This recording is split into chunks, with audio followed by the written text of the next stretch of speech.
তো দেখো প্রথমে যে কোশ্চেনটা আছে সেটা হচ্ছে সফটওয়্যার কি। সফটওয়্যার কি, হোয়াট ইজ সফটওয়্যার? সফটওয়্যার এটি একটা কম্পিউটার তৈরি হওয়ার পরে যে সমস্ত তথ্য বা নির্দেশগুলির সাহায্যে ওই কম্পিউটারকে পরিচালনা করা হয় তাকে সফটওয়্যার বলে। মানে একটা কম্পিউটার তৈরি হলো, ঠিক আছে, তৈরি হওয়ার পরে যে সমস্ত তথ্য বা নির্দেশগুলোর সাহায্যে কম্পিউটারটিকে পরিচালনা করা হবে সেটাই হলো সফটওয়্যার। ফর এক্সাম্পল যেমন MS word, MS DOS, MS window, তারপরে MS Excel, MS PowerPoint, তারপরে MS Access, Tally, fact, etcetera. এবার ক্লাসিফিকেশন অফ সফটওয়্যারের শ্রেণীবিভাগ করতে বলা হয়েছে। এবার সফটওয়্যারের শ্রেণীবিভাগ করলে সফটওয়্যারকে প্রধানত তিনটি ভাগে ভাগ করা যায়। কি কি? System software, application software, utility software. এবার অ্যাপ্লিকেশন সফটওয়্যার যেটা, এটাকে আবারও দুটি ভাগে ভাগ করা হয়, একটা সফটওয়্যার প্যাকেজ আর একটা ইউজার রিটেন সফটওয়্যার। এবার সিস্টেম সফটওয়্যার এটাকে দুটি ভাগে ভাগ করা হয়, একটা অপারেটিং সিস্টেম আর একটা ল্যাঙ্গুয়েজ প্রসেসর। এবার ল্যাঙ্গুয়েজ প্রসেসর যেটা, এটাকে 6টি ভাগে ভাগ করা হয়। একটা হচ্ছে editor, translator, linker, loader, debugger আর লোকেটর। এবার ট্রান্সলেটর যেটা, এটাকে আবারও কিন্তু 3টি ভাগে ভাগ করা হয়, একটা অ্যাসেম্বলার, একটা কম্পাইলার, একটা ইন্টারপ্রেটার। ক্লিয়ার? একটা অ্যাসেম্বলার, কম্পাইলার আর ইন্টারপ্রেটার। এবার দেখব সিস্টেম সফটওয়্যার কাকে বলে। সিস্টেম সফটওয়্যার বলতে বোঝানো হয়েছে যে সফটওয়্যার একটি কম্পিউটার সিস্টেমকে পরিচালনা করে এবং তার সমস্ত কাজগুলো নিয়ন্ত্রণ করে, তাকে সিস্টেম সফটওয়্যার বলে। একটা কম্পিউটারের সমস্ত কাজগুলোকে যে নিয়ন্ত্রণ করে সেটাই হচ্ছে system software. For example language processor and operating system. এবার ল্যাঙ্গুয়েজ প্রসেসর কি? ল্যাঙ্গুয়েজ প্রসেসর বলতে বোঝানো হয়েছে যে ভাষায় আমরা প্রোগ্রাম লিখি তা কম্পিউটার এর বোধগম্য হয় না। যে ভাষায় আমরা বিভিন্ন কিছু লিখি সেটা কিন্তু কম্পিউটারে বোধগম্য হয় না। কম্পিউটার একমাত্র মেশিন ল্যাঙ্গুয়েজ বুঝতে পারে। কম্পিউটার অন্য কোনো ল্যাঙ্গুয়েজ তেমন একটা বুঝতে পারে না, জাস্ট মেশিন ল্যাঙ্গুয়েজ যেটা সেটাই বুঝতে পারে, যা বাইনারি সংখ্যা 0 এবং 1 দ্বারা তৈরি হয়।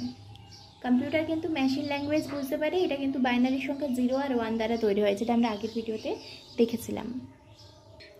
এবার কম্পিউটারকে আমরা বিভিন্ন ভাষায় লিখে থাকি। কম্পিউটারের ভাষাগুলো না বুঝতে পারায় ভাষাগুলোকে মেশিন ল্যাঙ্গুয়েজে রূপান্তরিত করার জন্য কতগুলো প্রোগ্রাম বা সফটওয়্যার ব্যবহার করা হয়, যা কম্পিউটার ও কম্পিউটার ব্যবহারকারীর মধ্যে একটা যোগসূত্র তৈরি করে, সেটাই হলো ল্যাঙ্গুয়েজ প্রসেসর। মানে কম্পিউটারে যে কোনো ভাষা কিন্তু বুঝতে পারে না, কম্পিউটার জাস্ট নিজে একটা ভাষা, তার মেশিন ল্যাঙ্গুয়েজ যেটাকে বলা হয়, মেশিন ল্যাঙ্গুয়েজ বুঝতে পারে। এবার আমরা যে কোনো ভাষায় যদি লিখে দিই, এবার কম্পিউটার আর আমাদের মধ্যে যে একটা মেশিন ল্যাঙ্গুয়েজ যেটা, সেটা একটা যোগসূত্র তৈরি করবে। কম্পিউটার যে কোনো ভাষায় লিখলে কিন্তু কম্পিউটার তার নিজের ভাষায় সেটাকে রূপান্তরিত করে নেবে, অর্থাৎ মেশিন ল্যাঙ্গুয়েজে পরিবর্তিত করে নেবে।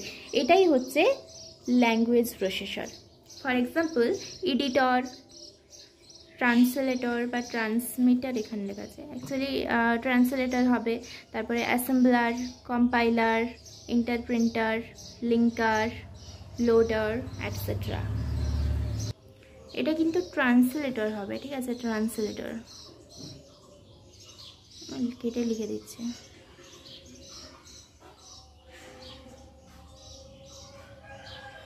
Translator. What is an editor? Editor কি? অনেক সময় প্রোগ্রাম সংকলন এবং সম্পাদন করার পরে প্রোগ্রামের কিছু পরিবর্তন ও পরিভ্রমণ করার প্রয়োজন হয়। এক্ষেত্রে প্রোগ্রামটিকে পুনরায় দেখে এবং যাচাই করে প্রয়োজনে প্রোগ্রামের অংশবিশেষ পরিমার্জন করতে হয়। এই ধরনের কাজকে এডিটিং বলে। যে ধরনের সফটওয়্যারে এই কাজগুলো করা হয় তাকে এডিটর বলে। অর্থাৎ আমরা যে মোবাইলে যে এডিটিংগুলো করি, সেটা যে সফটওয়্যার করে থাকি সেটাকে এডিটর বলে। মানে এডিট করা হয় যে সফটওয়্যারের সাহায্যে, সেটাকে এডিটর বলা হয়ে থাকে। সহজ কথা এটাই। MS ডস এর দুটি গুরুত্বপূর্ণ এডিটর হলো এবং এডিট। এছাড়া MS ডস ওয়ার্ড, তারপরে ওয়ার্ড স্টোর, এমনকি নোটপ্যাডও টেক্সট এডিটর হিসেবে ব্যবহৃত হয়ে থাকে। নেক্সট, হোয়াট ইজ ট্রান্সলেটর কি? ট্রান্সলেটর কি? What is translator? তো দেখো, মেশিন ল্যাঙ্গুয়েজে ব্যতি রেখে অ্যাসেম্বলি ও হাই লেভেল ল্যাঙ্গুয়েজ দ্বারা প্রোগ্রামার যে প্রোগ্রাম লেখে তাকে সোর্স প্রোগ্রাম বলা হয়। যে প্রোগ্রামে মেশিন ল্যাঙ্গুয়েজ লেখা রূপান্তর বা অনুমোদিত করা হয় তাকে অবজেক্ট প্রোগ্রাম সোর্স বলা হয়। কম্পিউটার অবজেক্ট প্রোগ্রাম বুঝতে পারে ও এই প্রোগ্রাম নিয়ে কাজ করতে পারে, মানে কম্পিউটার যে কোনো অবজেক্ট প্রোগ্রামকে বুঝতে পারে এবং সেই প্রোগ্রাম নিয়ে কাজও করতে পারে। ফলে এমন একটি ল্যাঙ্গুয়েজ প্রসেসরের প্রয়োজন যা সোর্স প্রোগ্রামকে অবজেক্ট প্রোগ্রামে রূপান্তরিত করবে। সেজন্য যে কোনো সোর্স প্রোগ্রাম এটাকে অবজেক্ট প্রোগ্রামে রূপান্তরিত করার জন্য এমন একটা প্রোগ্রাম, মানে কি বলবো, অবজেক্ট প্রয়োজন। যেহেতু কম্পিউটার অবজেক্টগুলোকে পুরোপুরি বুঝতে পারে, সেজন্য এমন একটা অবজেক্ট দরকার যেটা কিন্তু এমন একটা ল্যাঙ্গুয়েজ প্রসেসরের প্রয়োজন যেটা কিন্তু এই সোর্স প্রোগ্রামকে অবজেক্ট প্রোগ্রামে রূপান্তরিত করবে। ট্রান্সলেটর হচ্ছে সেইটাই। ট্রান্সলেটর হলো সেই ল্যাঙ্গুয়েজ যা সোর্স প্রোগ্রামকে অবজেক্ট প্রোগ্রামে রূপান্তরিত করতে পারবে। অর্থাৎ কম্পিউটার কিন্তু সোর্স প্রোগ্রামকে ডিরেক্ট বুঝতে পারে না, অবজেক্ট প্রোগ্রামকে ডিরেক্ট বুঝতে পারে। তো সেই জন্য সোর্স প্রোগ্রামকে অবজেক্ট প্রোগ্রামে রূপান্তরিত করার জন্য যেই ল্যাঙ্গুয়েজ প্রসেসর ব্যবহৃত হয় সেটাই হচ্ছে ট্রান্সলেটর। ক্লিয়ার? এবার এই যে ট্রান্সলেটর, এটা কিন্তু 3 ধরনের অনুবাদক হিসেবে কাজ করে। এগুলোর মধ্যে প্রথম হচ্ছে অ্যাসেম্বলার, নেক্সট কম্পাইলার এবং 3 নম্বরে যেটা রয়েছে ইন্টারপ্রেটার। প্রথমে সোর্স থেকে সেটা ট্রান্সলেটর কিন্তু অবজেক্টে পরিণত করবে। সোর্সটা কম্পিউটার বুঝতে পারে না, সেজন্য ট্রান্সলেটর প্রয়োজন হয়। ট্রান্সলেটরের সাহায্যে এই সোর্সকে অবজেক্টে রূপান্তরিত করা হয়। ওকে, এবার দেখব অ্যাসেম্বলার কি। অ্যাসেম্বলার কাকে বলে? অ্যাসেম্বলার হচ্ছে যে হাই লেভেলের ল্যাঙ্গুয়েজ ও মেশিন ল্যাঙ্গুয়েজের অন্তর্বর্তী ল্যাঙ্গুয়েজ হচ্ছে অ্যাসেম্বলার ল্যাঙ্গুয়েজ। মানে হাই লেভেলের ল্যাঙ্গুয়েজ আর মেশিনের যে ল্যাঙ্গুয়েজ এর অন্তর্বর্তী, এর মিডল পজিশনে যেটা রয়েছে সেটা হচ্ছে অ্যাসেম্বলার ল্যাঙ্গুয়েজ। অ্যাসেম্বলার মূলত অ্যাসেম্বলি ল্যাঙ্গুয়েজে লিখিত প্রোগ্রামকে মেশিন ল্যাঙ্গুয়েজে রূপান্তরিত বা অনুমোদিত করে থাকে। অর্থাৎ এই যে হাই লেভেল ল্যাঙ্গুয়েজ আর অ্যাসেম্বলি মেশিন ল্যাঙ্গুয়েজ, এটার মধ্যবর্তী স্থানে কিন্তু এই অ্যাসেম্বলার ল্যাঙ্গুয়েজটা থাকছে এবং এটা কিন্তু কি করছে, মেশিন ল্যাঙ্গুয়েজে রূপান্তরিত করছে। অ্যাসেম্বলি ল্যাঙ্গুয়েজের লিখিত প্রোগ্রামকে কিন্তু মেশিন ল্যাঙ্গুয়েজে রূপান্তরিত করার কাজ করে এই assembler. Next, what is compiler? Compiler কি? কম্পিউটার শুধুমাত্র মেশিন ল্যাঙ্গুয়েজ বুঝতে পারে। কম্পাইলারের কাজ হচ্ছে যে হাই লেভেলের ল্যাঙ্গুয়েজকে লিখিত কোনো প্রোগ্রামকে মেমোরিতে সংরক্ষণের আগে মেশিন ল্যাঙ্গুয়েজে রূপান্তর করা। মানে হাই লেভেলের কোনো একটা ল্যাঙ্গুয়েজকে কোনো একটা মেমোরিতে যখন সংরক্ষণ করব তার আগেই কিন্তু মেশিন ল্যাঙ্গুয়েজে পরিবর্তন করে দেবে। এটাই হচ্ছে কম্পাইলারের কাজ। কম্পাইলার হাই লেভেল ল্যাঙ্গুয়েজের লিখিত সোর্স প্রোগ্রাম, এটা কোর্স লিখেছি, অ্যাকচুয়ালি এটা সোর্স হবে। সোর্স প্রোগ্রামটিকে সঞ্চয় করে, এরপর স্ক্যান করে একসাথে সমস্ত প্রোগ্রামকে মেশিন ল্যাঙ্গুয়েজে রূপান্তর বা অনুমোদিত করে। এই অনুবাদ করার পদ্ধতিকে বলা হয় কমপ্লিশন।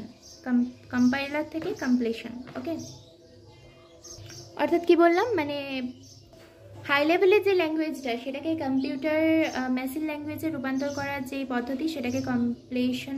Next, interpreter. ইন্টারপ্রেটার কি? কম্পাইলারের মতো ইন্টারপ্রেটার হলে এক ধরনের অনুবাদক যা হাই লেভেলের ল্যাঙ্গুয়েজকে লাইন বাই লাইন মেশিন ল্যাঙ্গুয়েজে রূপান্তরিত করে। এটা কিন্তু হাই লেভেল ল্যাঙ্গুয়েজ থেকে মেশিন ল্যাঙ্গুয়েজে রূপান্তরিত করছে, লাইন বাই লাইন রূপান্তরিত করবে। নেক্সট, লিঙ্কার কি?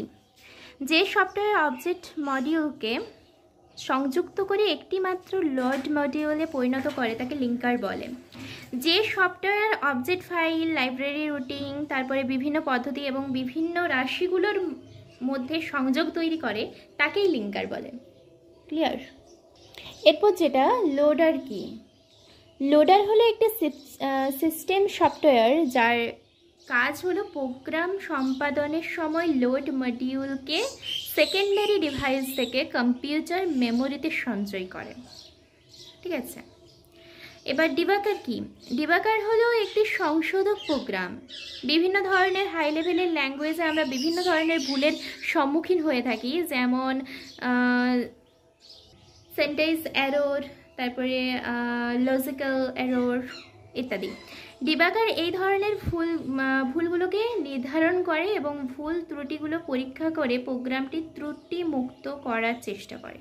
ডিবাগার যে পদ্ধতিতে ত্রুটি নির্ধারণ করে এবং ত্রুটি সংশোধন করে সেই পদ্ধতিকে বলা হয় ডিবাগিং। ওকে, কোনো কোনো বইতে এটা ডিবাগিংও লেখা থাকে, তবে ডিবাগিং এইটা। নেক্সট, লোকেটর কি? ট্রান্সলেটর দ্বারা কোনো প্রোগ্রামকে মেশিন ল্যাঙ্গুয়েজে অনুবাদের পর প্রতিটি নির্দেশ বা ডেটাকে মেমোরিতে একটি নির্দিষ্ট স্থানে রাখা প্রয়োজন। একে মেমোরি অ্যাক্সেস বলে। যে সিস্টেম বা প্রোগ্রাম এই কাজ করে তাকে লোকেটর বলে। তাহলে যেটা শর্ট ফর্মে যদি আমরা শর্টে বলতে গেলে, লিঙ্কারের কাজ হচ্ছে সংযুক্ত করা, ডিবাগারের কাজ হচ্ছে সংশোধন করা, আর লোকেটরের কাজ হচ্ছে সঞ্চয় করা। তো আজকে এই পর্যন্ত। Thank you for watching my video.